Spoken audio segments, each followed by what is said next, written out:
유모차에 나오는 우스갯소리 하나를 할까 합니다. 인류 최초의 부부였던 아담과 하와가 이제 부부가 되어서 알콩달콩 재미있게 잘 살고 있었습니다. 늘 해가 지기 전에 돌아왔던 남편 아담이 어느 날은 남편이 밤늦게 들어오는 겁니다. 그래서 하와가 매우 화가 나서 남편에게 소리를 쳤습니다. 아니 당신 나 말고 다른 여자 생긴 거 아니야? 그래서 아담이 말하기를 아니 그게 무슨 소리야? 이 세상의 여자라고는 당신 하나뿐이잖아. 하지만 한번 시작된 하와의 의심은 사그라지지가 않았습니다. 그래서 그날 밤 하와는 남편이 너무나도 의심스러워서 잠을 이룰 수가 없었습니다. 하와가 의심하든 말든 남편인 아담은 쿨쿨 잠을 자고 있는데 누군가가 가슴을 자꾸만 콕콕 찌르는 바람에 그만 아담이 잠에서 깨어났습니다. 눈을 떠보니 하와였습니다. 아니 당신 자지 않고 지금 뭐 하는 거야? 그랬더니 하와가 뭐라고 말했는지 아세요? 말 시키지 마. 지금 갈비뼈 몇 개인지 세고 있으니까 그랬다고 합니다.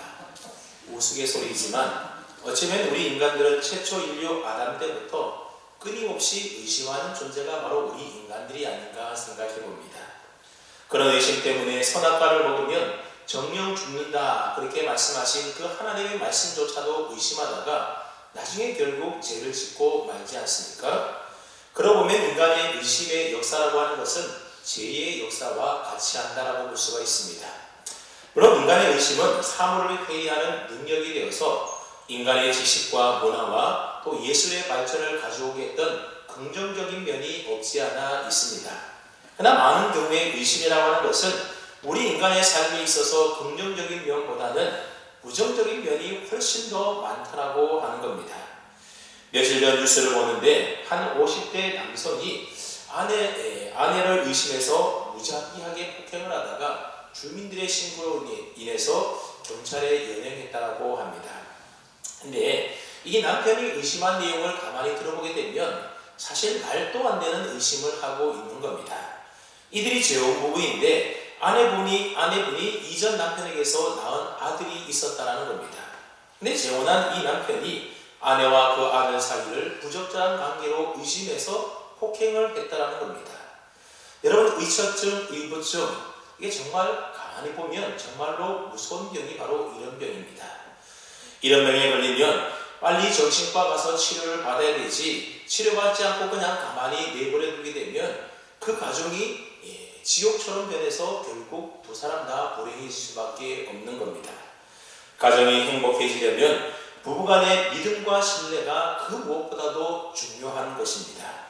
여러분 이것은 부부관계뿐만 그런 것이 아니고 사람과의 인간관계도 그런 것이고 또 하나님과의 관계, 즉 우리의 신앙생활도 마찬가지라는 겁니다. 여러분 신앙생활의 가장 밑바탕이 되는 기초가 무엇이겠습니까? 그것은 바로 믿음입니다. 그런데 많은 사람들이 하나님을 믿지 않는 이유 가운데 하나가 뭐냐면 하나님에 대해서 의심한다는 겁니다. 그리고 하나님의 말씀인 성경을 믿지 못하겠다고 합니다. 하나님의 존재도 의심스럽고 하나님의 말씀도 의심스럽고 그러니 예수님이 하나님의 아들 그리스도라는 것도 믿지 못하겠다는 겁니다. 여러분 이런 의심을 가진 사람들의 의심을 벗겨주기라고 하는 것은 참으로 어려운 일인 겁니다.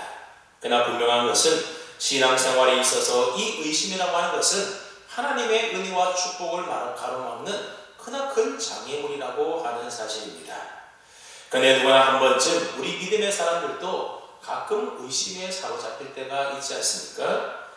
처음 믿으려고 하는 사람들은 물론이요 믿음이 있는 사람들조차도 어떤 위기의 상황 가운데 처하게 되면 자신도 모르게 의심하는 경우들이 생기게 된다는 겁니다. 어느 날 갑작스럽게 큰 불치병을 얻게 되거나 또는 해결할 수 없는 인생의 큰 문제를 만나게 되면 정말 하나님이 살아계실까? 하나님이 정말 살아계신다라고 한다면 왜 내게 이런 일이 일어날까? 여러분 그런 의심이 들지 않겠습니까? 그리고 아무리 기도해도 하나님의 기도 응답이 없을 때에 하나님은 정말 나를 사랑하고 계시는 것이 맞을까? 그런 의심을 하게 됩니다. 또 크고 작은 문제를 만나서 잘 풀리지 않게 되면 하나님의 말씀대로 살면 정말 그 약속이 그대로 이루어질까? 그런 의심이 들기도 한다는 겁니다. 근데 대부분 이런 의심들은 체험적인 신앙이 없을 때 생겨나게 되는 겁니다. 사람들이 자신이 보지 못하고 경험해보지 못한 일들에 대해서는 일단 먼저 의심부터 하고 보게 되는 겁니다.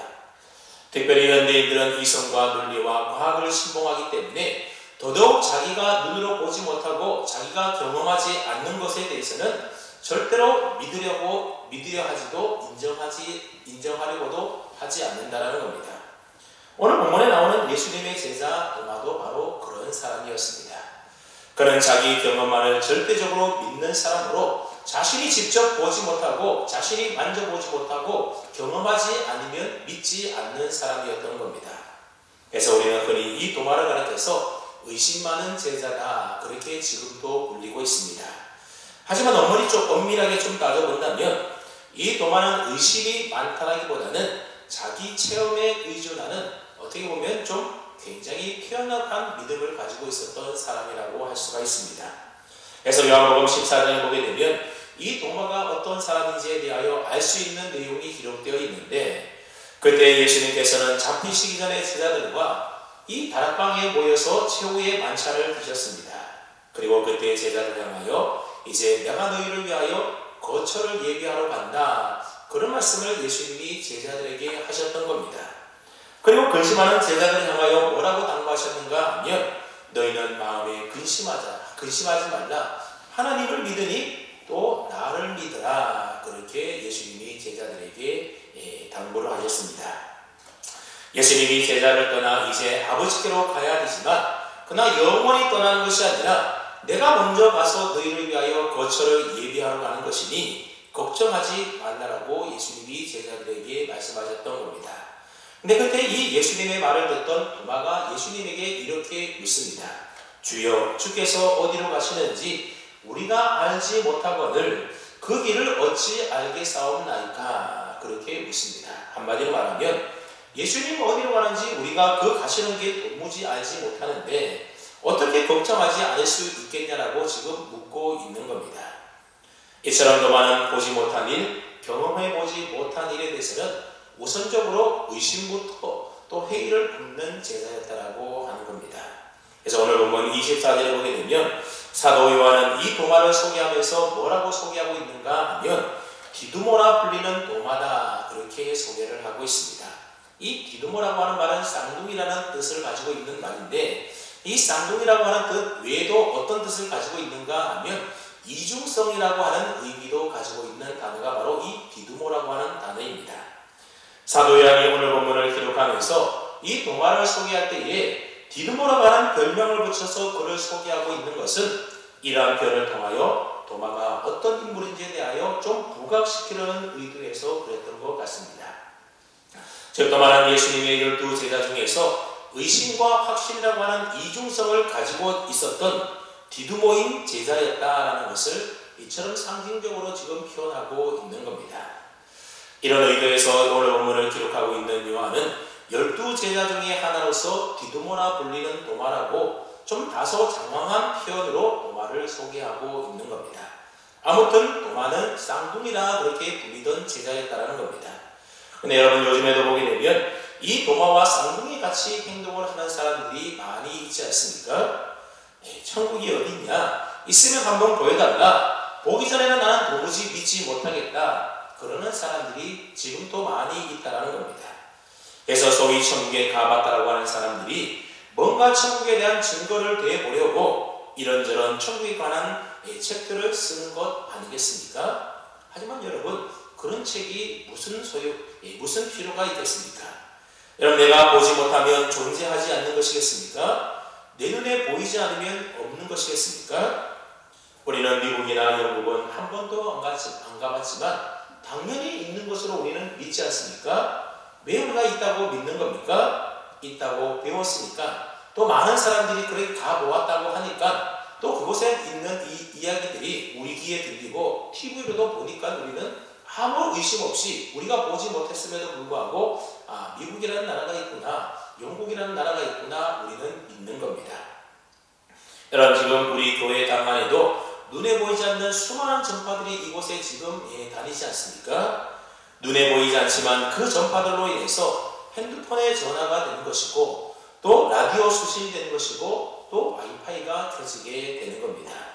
여러분 솔솔 부는 봄바람은 눈으로 본 적은 없지만 여러분 분명히 있다는 사실을 우리가 어떻게 합니까?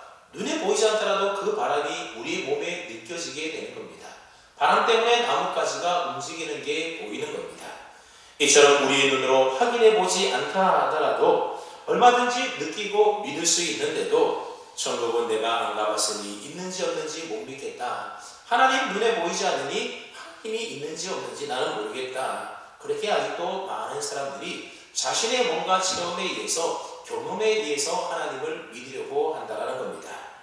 이런 사람들은 마치 도마와 쌍둥이뻘 되는 사람들이라고 하는 겁니다.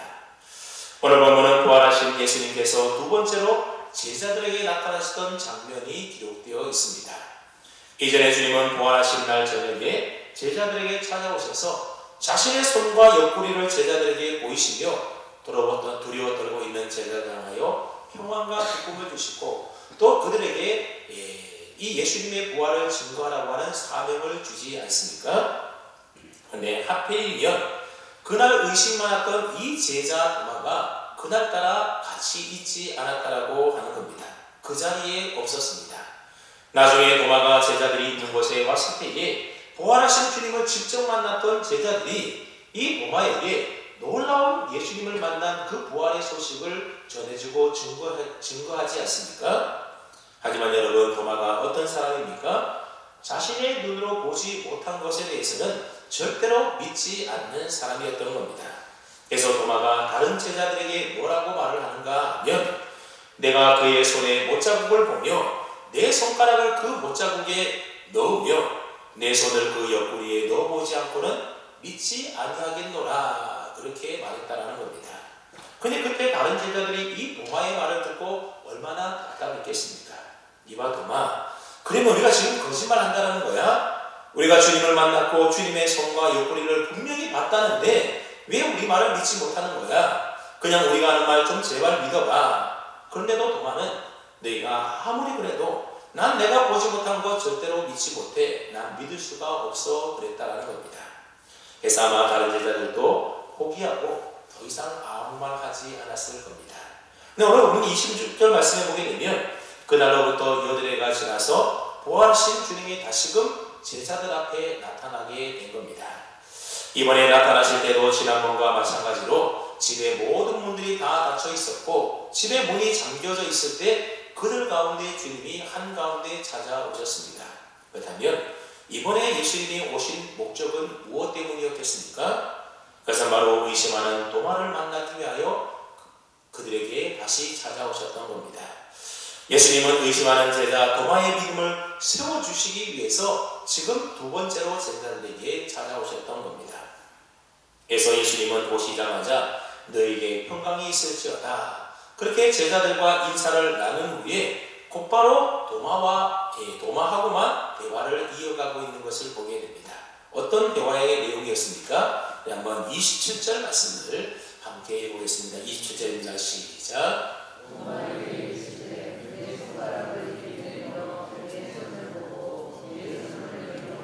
내 옆구리에 넣어보라. 그리하여 믿음 없는 자가 되지 말고 믿는 자가 되라. 예수님은 도마에게 너가 보지 못하고 만져보지 못해서 못 믿겠다고 하니 이제 그러면 어디 한번 직접 보고 직접 만져보라고 하는 겁니다. 그리고 그 다음 말씀이 중요한데 예수님이 도마에게 뭐라고 말했는가 하면 믿음 없는 자가 되지 말고 믿는 자가 되라 그렇게 말씀하고 있습니다. 여러분 이 말씀 속에 왜 우리 주님께서 이 제자들에게 다시 찾아오셨는지 왜 특별히 도마를 만나기 위하여 오셨는지 이유가 기록되어 있습니다.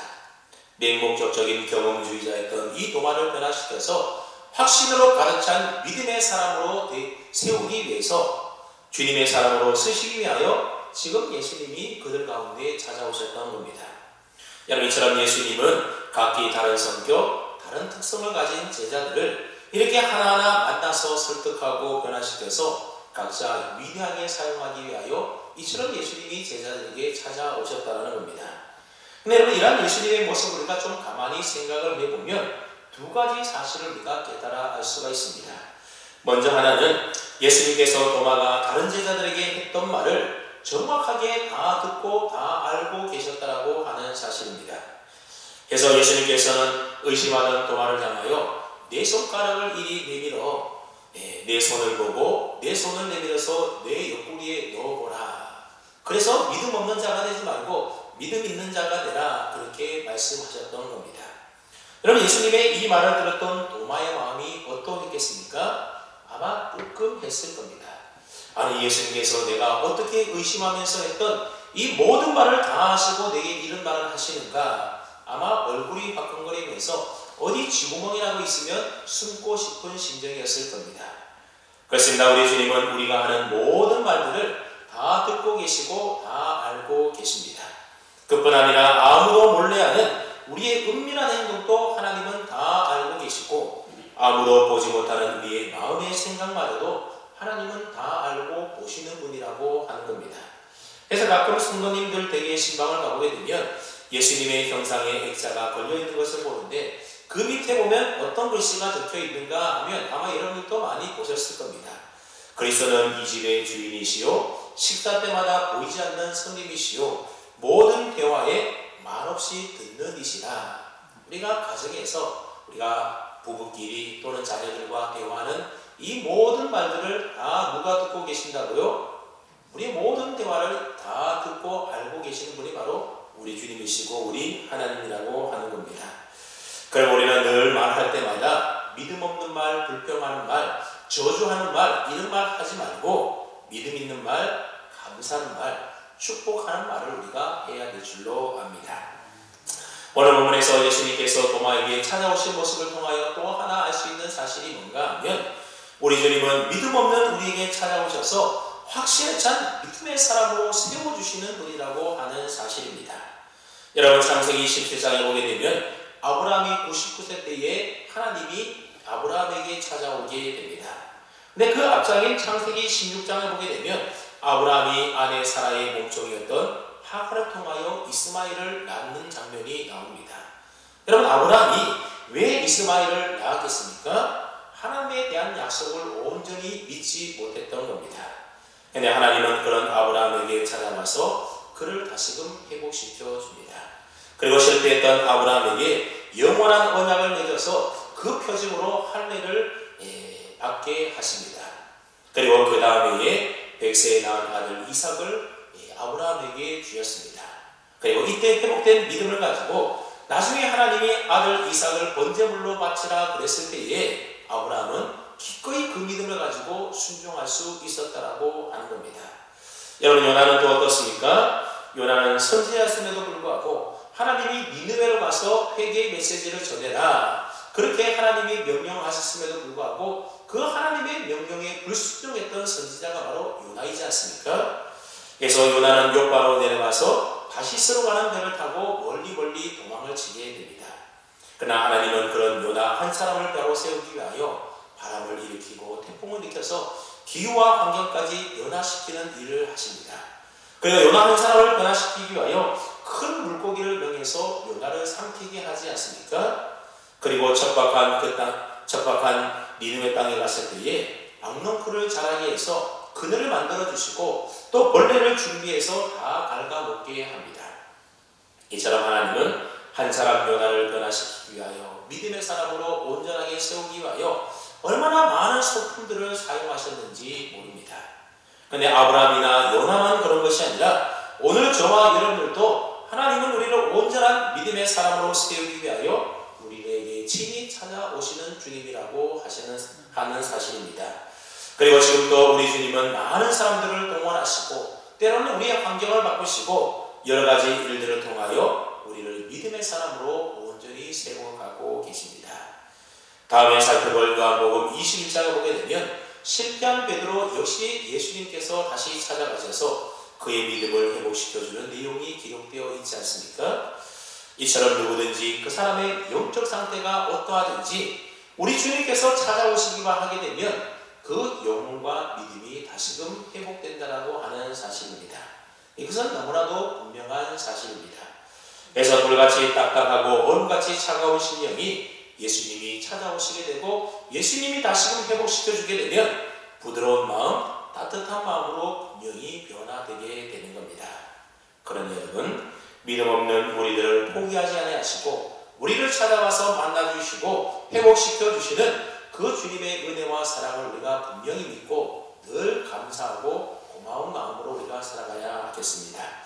이처럼 의심으로 인하여서 바닥으로 떨어져 버렸던 의심 많은 도마의 믿음이 주님을 만나게 되자 이제금 다시금 회복되게 되었습니다. 여러분, 도마가 믿음이 회복되자 예수님에게 뭐라고 고백을 하고 있습니까? 28절 말씀을 한번 보십시오. 28절에 보면 도마가 대답하여 이르되 나의 주님이시요 나의 하나님이시니이다. 여러분, 이 도마의 고백은 얼마나 중요한 고백인지 모릅니다. 마태복음 16장 16절에 주는 그리스도시요 살아계신 하나님의 아들이시니이다 라고 하는 이 베드로의 고백과 더불어서 성경에 나오는 예수님의 고백 가운데 가장 귀하고 중요한 고백이 바로 이 도마가 했던 고백이라고 하는 겁니다. 여러분, 그 당시에는 로마 황제였던 가이사만이 퀴리오스, 주님이라고 그렇게 불림을 받을 수가 있었습니다. 그래서 가이사 외에 다른 그 어떤 사람을 향하여 나의 주님이라고 퀴리오스라고 부르게 되면 잡혀가 죽을 수도 있게 되는 겁니다. 그런데도 도마는 주님을 향하여 나의 주님이다 그렇게 부르고 있습니다. 또한 유대인들은 하나님 외에 다른 이를 하나님이라고 칭하게 되면 참남하다면서 신성 모독죄로 그를 죽이게 됩니다. 그런 한국인데도 도마는 부활하신 주님을 만나자 그의 믿음이 회복되었을 때 뭐라고 고백했다는 겁니까? 나의 주님, 나의 하나님이라고 이렇게 고백했다는 겁니다. 그러니까 예수님을 향한 이 도마의 고백은 로마인들이 볼 때는 나의 주님이라는 말에 걸리게 되는 것이고 유대인들이 볼 때는 나의 하나님이라고 하는 말이 문제가 될 수 있는 고백이었던 겁니다. 그런데도 도마는 분명하게 고백합니다. 나의 주님이시요 나의 하나님이십니다. 성경학자들은 도마의 이 고백이야말로 성경에 나오는 여러 신앙 고백 가운데 가장 탁월한 고백이다 그렇게 이구동성으로 말을 합니다. 그렇다면 여러분, 이 도마의 고백이 왜 이처럼 최고의 고백이라고 말할 수가 불리는 것이겠습니까? 요한복음의 마지막 결론부에서 도마는 드디어 예수님을 창조주 하나님이라고 그렇게 고백하고 있는 겁니다. 사실 그동안 사도 요한은 계속해서 예수님이 하나님이심을 그 전에 7가지 자기 선언과 또 7가지 표적을 통하여 계시한 바가 있었습니다. 근데 요한은 그 마지막 절정을 도마의 이 고백을 통하여 지금 완성시키고 있는 겁니다. 요한이 요한복음을 통하여 드러내고자 했던 가장 핵심적인 메시지가 뭔가 하면 바로 이 예수 그리스도께서 온 우주 만물을 지으신 창조주 하나님이시다. 그걸 이야기하고 싶었던 겁니다. 그러니까 도마는 단지 예수님의 부활을 고백하는 믿음의 정도가 아니라 부활하신 그 주님이 궁극적으로 어떤 분인가에 대하여 가장 분명하게 고백하는 믿음의 사람이 되었다고 하는 겁니다. 근데 보십시오. 불과 예수님을 얼마 전까지만 하더라도 나는 그의 손에 못자국을 보며 내 손을 그 옆구리에 넣어보지 않고서는 절대로 믿지 않겠다라고 의심했던 이 도마가 이제는 예수님을 향하여 나의 주님이시오 나의 하나님이라고 하는 최고의 고백을 하고 있지 않습니까? 이처럼 도마는 의심 많은 제자에서 분명한 확신을 가지고 믿음의 참 고백을 하는 제자로 바뀌게 되었다는 겁니다. 그렇다면 여러분, 도마의 신앙이 어떻게 하루아침에 이렇게 변화된 것이겠습니까? 그것은 바로 그가 부활하신 예수님을 직접 만났기 때문에 그렇습니다. 아마 예수님을 만나지 못했다면 여전히 계속해서 도마는 의심 가운데 살고 아마 그런 고백을 하지 못했을 겁니다. 그러나 베드로는 부활하신 예수님을 만나고 예수님을 체험했다는 겁니다. 앞서 살펴보았던 것처럼 도마는 자신이 보지 않고 체험하지 않는 일에 대해서는 일단 의심부터 하는 제자였습니다. 그렇게 다른 제자들이 부활하신 주님을 만났다라고 분명하게 한 명도 아니라 나머지 제자들이 10명의 제자들이 다 증언함에도 불구하고 그는 믿지 않았던 겁니다. 여러분, 이런 사람이 그 마음의 모든 의심을 다 버리고 확실한 믿음의 사람으로 변화될 수 있는 길은 무엇밖에 없습니까? 그가 직접 눈으로 보고 체험하는 길밖에 없는 겁니다. 그래서 예수님께서 직접 도마에게 찾아오셨고 그리고 너의 손가락 내밀어서 내 손을 보고 내 손을 내밀어서 내 옆구리에 넣어보라. 그리하여 믿음 없는 자가 되지 말고 믿는 자가 되라. 그렇게 예수님이 도마에게 말씀하셨던 겁니다. 예수님께서 도마로 하여금 직접 만져보고 체험하게 해서라도 그로 하여금 믿음의 사람으로 온전히 세우고자 하셨던 겁니다. 그래서 믿음 없는 자가 아니라 믿음 있는 자가 되어야만 앞으로 주님께서 주신 그 사명 붙들고 그 사명 감당해 나갈 수가 있기 때문에 그러했던 겁니다. 그렇게 볼 때에 나의 주님이시오 나의 하나님이라고 하는 이 도마의 고백은 도마의 체험신앙에서 나온 고백이다. 그렇게 말할 수가 있습니다. 여러분의 신앙생활에서 이러한 체험이 얼마나 중요한지 모릅니다. 체험 없는 신앙은 아무래도 약할 수밖에 없고 여러가지 어려운 시련과 또는 어려운 상황 가운데 처하게 되면 쉽게 의심하게 되고 믿음이 자주 흔들리게 되는 겁니다. 그러나 영적인 체험이 있는 사람은 웬만해서는 그 믿음이 잘 흔들리지 않습니다. 그래서 아무리 의심이 많고 믿음이 없는 사람도 신앙의 체험을 갖게 되면 반드시 믿게 되는 일들도 우리가 주위에서 많이 보지 않습니까? 베나라고 하는 영화를 아마 보신 분들이 많이 계실 겁니다. 원래 이 베나라고 하는 영화는 루이스 월리스라고 하는 태역 군인이 쓴 소설을 바탕으로 해서 만든 영화가 바로 베나라고 하는 영화입니다. 이 월리스라고 하는 사람은 1827년 미국 인디애나 주지사의 아들로 태어나게 됐는데 그는 변호사가 되었고 또 남북전쟁 때에 국군의 장군으로서 또 크게 활약했던 사람 가운데 한 사람입니다. 그런데 이 월리스가 어느 날 한 친구와 대화하던 가운데에 예수가 하나님의 아들이 아닌 사람의 아들임을 밝히는 소설을 쓰기로 그렇게 결심을 하게 됩니다. 메시아니 초능력적인 인간이니 이런 허물을 다 벗기고 순수한 인간 예수를 조명하고자 하는 것이 바로 그의 집필의 목적이었습니다. 그래서 그가 소설을 쓰기 시작했을 때에 그는 예수님에 대하여 사실 별로 아는 것이 없었습니다. 그저 기독교는 얼마 후에 이 세상에서 사라질 것이라고 하는 친구의 그 말만 듣고 소설을 쓰기 시작했던 겁니다. 하지만 그가 소설을 쓰는 동안에 놀라운 일이 일어나게 되었습니다. 그가 소설을 쓰면서 예수님의 생애를 추적하고 연구하기 위하여 그 배경을 알기 위하여 성경을 읽게 되었는데 이 성경을 읽는 동안에 그가 놀라운 체험을 하게 되었던 겁니다. 그래서 그때로부터 그는 예수님의 부활도 예수님이 하나님의 아들이라는 사실도 믿게 되었습니다. 월리스는 자신에게 일어난 이 변화를 고스란히 소설의 주인공에게 투영시켜서 1880년에 베나라고 하는 제목으로 소설을 출판하게 됩니다. 그리고 이 소설이 1959년에 영화화되어서 많은 이들에게 감명을 주었고 그래서 예수님을 믿지 않는 자들도 이 영화를 보고 예수님 믿는 사람이 생길 정도였다고 합니다. 그렇습니다. 불신자였던 월러스가 성경을 읽는 동안에 신비한 영적인 체험을 하게 되었고 부활하신 예수님을 만나서 그분의 사랑과 구원을 체험하게 되었던 겁니다. 그렇게 월러스가 체험에 담긴 이 베나라고 하는 소설과 영화는 놀라운 능력을 가지고 수많은 사람에게 감명을 주고 그들의 영혼을 변화시킬 수가 있었던 겁니다. 단순한 소설이 아니라 체험에서 우러나온 힘, 그 힘이 바로 체험신앙의 능력이었던 것입니다. 그렇다면 오늘 여러분들은 어떠한 영적 체험을 가지고 계십니까? 어떤 분은 죽을 병에 걸렸는데 하나님의 은혜로 살아난 그런 체험이 있는 분들도 있을 것이고 또 어떤 분은 완전히 망했다가 다시 일어나게 된 체험도 있을 것이고 어떤 분은 기도하다가 하나님의 음성을 듣는 그런 체험을 하신 분들도 있을 수도 있을 겁니다. 그러나 많은 경우에 이런 신앙의 간증을 할 만한 특별한 체험이 없는 경우들이 대부분이지 않습니까? 여러분 이러한 특별한 체험이 없다고 나는 체험 신앙이 없다 그렇게 단정하거나 걱정할 필요는 없는 것 같습니다. 가만히 보면 우리들에게는 이러한 특별한 체험이 없어도 다 나름대로 신앙의 경험과 체험이 있다는 겁니다. 기도하다가 주님의 은혜를 뜨겁게 느껴서 눈물을 흘리며 기도한 일도 있을 것이고 말씀을 읽다가 마음이 뜨거워진 일도 있을 것이고 예수님을 나의 주님으로 고백하며 통곡하며 회개했던 일도 있지 않습니까? 그리고 어렵고 힘들 때 누군가의 도움이 절실히 필요해서 하나님께 기도했더니 하나님께서 까마귀를 보내주셔서 이렇게 저렇게 도움을 주고 힘을 주셨던 일들도 있을 것이고 하나님께서 나의 계획을 막으시고 엉뚱한 길로 내 삶을 인도하셨는데 그때는 잘 이해가 되지 않아서 불평하고 원망했는데 시간이 지나고 보니 그 모든 이들이 합력하여 선을 이루시는 하나님의 놀라운 계획이었다. 이런 고백과 이런 경험들이 우리의 신앙에 있지 않습니까?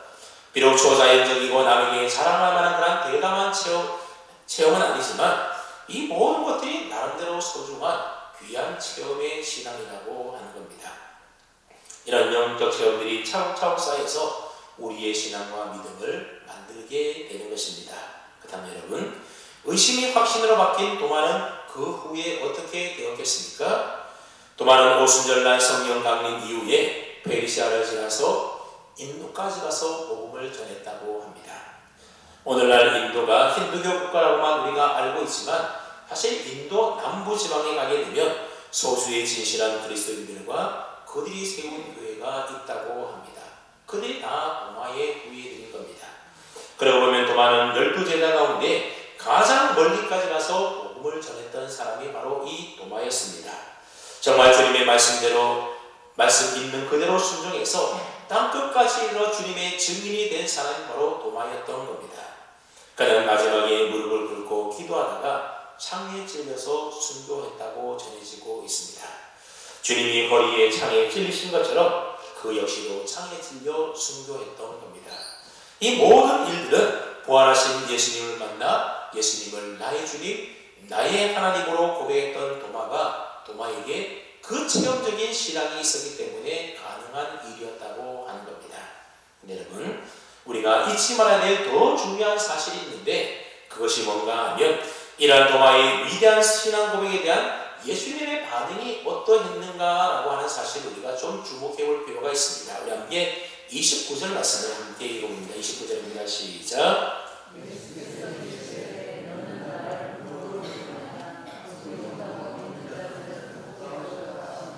아멘. 원하신 예수님을 직접 만나보고 믿는 체험적인 신앙도 참 중요하지만 그보다 더 훌륭한 믿음, 더 복된 믿음은 어떤 믿음이라고 예수님이 말씀하고 있습니까?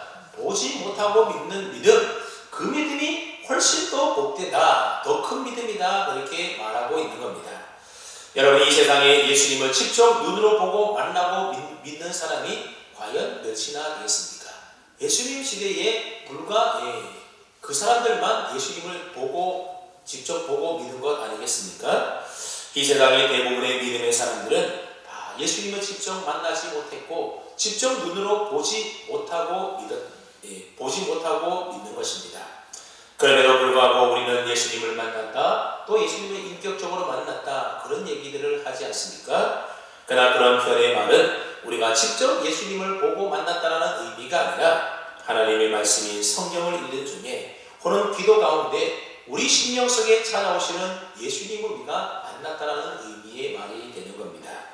그러므로 모든 신앙이 앞서서 얘기했던 것처럼 뭔가 신비한 체험이나 기적과 같은 능력을 체험해야만 생기는 게 결코 아니라고 하는 겁니다.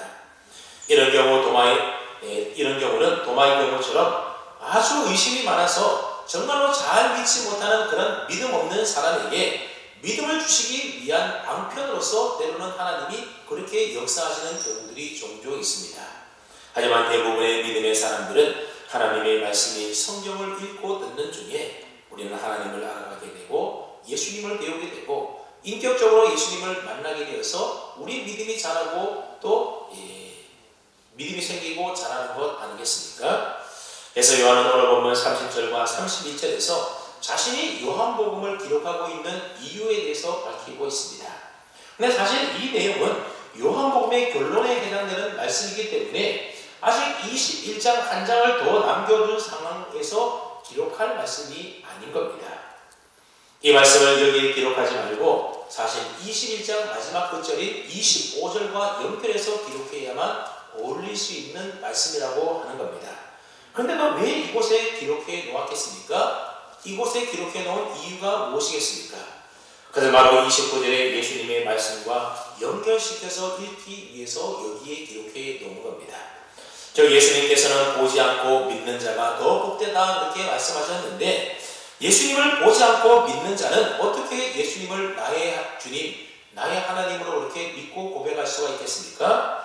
그래서 바로 요한이 지금 기록하고 있는 요한복음과 같은 하나님의 말씀인 성경을 통해서 우리는 그렇게 예수님을 나의 주님이요 나의 하나님이라고 이렇게 믿고 고백할 수가 있다는 겁니다. 그래서 요한은 너희가 나를 본고로 믿느냐? 보지 못하고 믿는 자들이 복되도라고 하시는 이 예수님의 말씀과 연결해서 요한복음의 결론인 30절과 31절 말씀을 그렇게 앞당겨서 미리 기록하고 있는 겁니다. 그래서 30절에 보면 예수님께서는 이 책, 즉 요한복음에 기록되어 있는 7가지의 표적 외에도 수많은 표적들을 예수님이 행하셨다 그렇게 말하고 있습니다. 그런데 왜 요한은 예수님이 행하신 그 수많은 표적들 그것들 다 기록해 놓지 않고 그저 7가지 표적만 기록해 놓았겠습니까? 그것은 예수님을 믿고 구원과 생명을 얻는 것은 그런 표적 때문이 아니라 하나님의 말씀을 통하여 예수님을 하나님의 아들로 믿는 믿음으로 우리가 생명을 얻는다라고 하는 사실입니다. 그래서 요한은 사람들로 하여금 예수님을 직접 보고 예수님이 행하신 표적이나 기사나 그런 건 눈으로 보고 믿는 믿음이 아니라 예수님에 관하여 기록된 성경 말씀을 통하여 믿는 믿음이 더 복된 참된 믿음이라는 것을 지금 이야기하고 있는 겁니다. 자신이 요한복음을 쓰는 이유도 바로 지금 계시지 않는 예수님을 보고 믿는 믿음이 아니라 예수님에 관한 하나님의 말씀을 읽는 중에 예수님을 하나님의 아들 그리스도로 나의 주님 나의 하나님으로 믿어서 그 이름을 힘입어서 생명을 얻게 하기 위하여 지금 기록하고 있다라고 사도 요한이 밝히고 있는 겁니다. 그러나 비록 우리의 눈에는 아무런 증거가 아니 보인다 하더라도 하나님의 말씀인 성경이 분명히 예수님을 하나님의 아들 그리스도로 증거하고 있기에 우리 모두는 하나님의 진리의 말씀인 성경에 근거해서 예수님을 나의 주님으로 나의 하나님이라고 이렇게 믿고 고백함으로 우리가 생명을 얻는 자가 되었던 것입니다. 혹시 여러분의 삶 가운데 예수님이 안 계신 것 같고 또 하나님이 의심이 될 때가 많이 있습니까? 그러나 오늘 말씀 우리가 기억하면서 너는 나를 본고로 믿느냐? 보지 않고 믿는 자가 복되도다 하신 이 예수님의 말씀을 기억하시고 그 다음에 성경이 바로 그런 우리들의 믿음을 갖도록 하기 위해서 그 믿음을 통하여 우리에게 생명을 주시기 위하여 기록된 하나님의 말씀 성경이 우리에게 있다는 사실을 깨닫고 우리가 날마다 하나님의 말씀을 통하여 주님을 더 깊이 배워가고 더 깊이 알아가고 그런 믿음의 고백을 통하여 생명을 얻어서 하나님의 거룩한 백성 주님의 자녀로 살아가는 은혜가 있기를 주님의 이름으로 축원합니다. 아멘.